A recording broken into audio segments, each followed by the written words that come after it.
એ એક સરસ પ્રસંગ તમને. એક યુવાનને ઇન્ટરવ્યૂ આપવા જવાનું હતું મોટા શહેરમાં. એનો આનંદ હતો. મનમાં એમ હતું ઇન્ટરવ્યૂ જો પાસ થઈ જવાને તો ઘરથી દૂર જવાય. એના પિતા એને વારે વારે કાંઈ ને કાંઈ કે એને ગમતું નહોતું, જરા ટોકે ગમતું નહોતું કે બેટા ત્યાં પુસ્તક ગમે તેમ મૂક્યા છે, જરાક વ્યવસ્થિત ગોઠવ્યું ને. એને ગમતું નહોતું. ક્યારેક પિતા એમ કહે કે નળ ચાલુ છે એને જરા ખરકો કરીને બંધ કરીને પાણી વહી જાય, એ એને ગમતું નહોતું. જરૂર નહીં આ પંખાઓ કામ ચાલુ રાખ્યા, એને બંધ કરીને એને ગમતું નહોતું. એટલે મનમાં થતું લપ જાય. યાદ રાખજો, તમને સાચી વાત જેથી લપ લાગવા મળશે ને તે દાડે ભૂકા નીકળી જશે. સાચી વાત જેથી સાચી લાગશે ને તેથી કામ થઈ જાય. લપ લાગતી હતી એટલે મનમાં થયું ઇન્ટરવ્યુ પાસ થઈ જાય તો લપ જાય. મોટા શહેરમાં ઇન્ટરવ્યુ આપવા ગયો અને ઇન્ટરવ્યુમાં બહુ બધા લોકો આવી ગયા હતા. એ પોતે ઇન્ટરવ્યુ માટે બેઠો પણ હજી વારો લાગતો નહોતો, કારણ ઘણા બધા ઇન્ટરવ્યુમાં આવ્યા હતા. એમાં એની દૃષ્ટિ પડી ટેબલ ઉપર થોડા પુસ્તક પડ્યા, ગમે તેમ પડ્યા. ઊભા થઈ અને બધા ટેબલ ઉપર પુસ્તક વ્યવસ્થિત ગોઠવી દીધા. થોડી વાર બેઠો ને તે આમ એને અવાજ આવતો એવું લાગ્યું બાથરૂમમાંથી.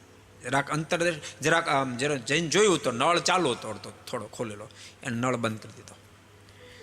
અવાજ આવ્યો ને તો એક રૂમમાં કોઈ નહોતું, પંખા ફરતા હતા. અંદર જઈને પંખા બંધ કરી દીધા. એના બાપની વાત ગમતી નહોતી પણ ટેવ પડી ગઈ હતી ને, એટલે નળે બંધ કર્યો, પંખાએ બંધ કર્યા અને ટેબલ પુસ્તક ગોઠવી દીધા. અને પછી ઇન્ટરવ્યુ જ્યારે એનો નંબર આવ્યો, સાહેબની પાસે જઈને બેઠો એટલે સાહેબે એને કહ્યું કે તમે પાસ થઈ ગયા છો અને તમે કાલથી જોબ ઉપર આવી જાય છો. ઓલે કે પણ સાહેબ મેં તો તમને ફાઇલ નથી આપી, હું સીધી સીધો કેમ પાસ થઈ ગયો, તમે મારું ઇન્ટરવ્યુ નથી લીધું.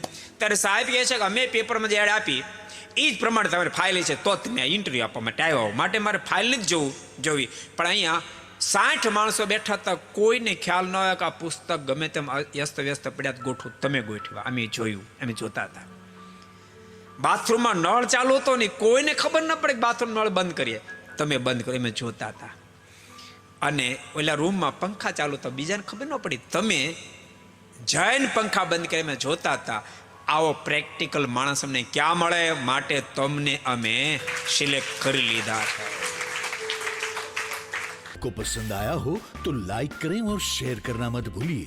सब्सक्राइब करें सरदार कथा चैनल को और बेल आइकॉन पर क्लिक करना मत भूलिए लेटेस्ट वीडियो सबसे पहले पाने के लिए.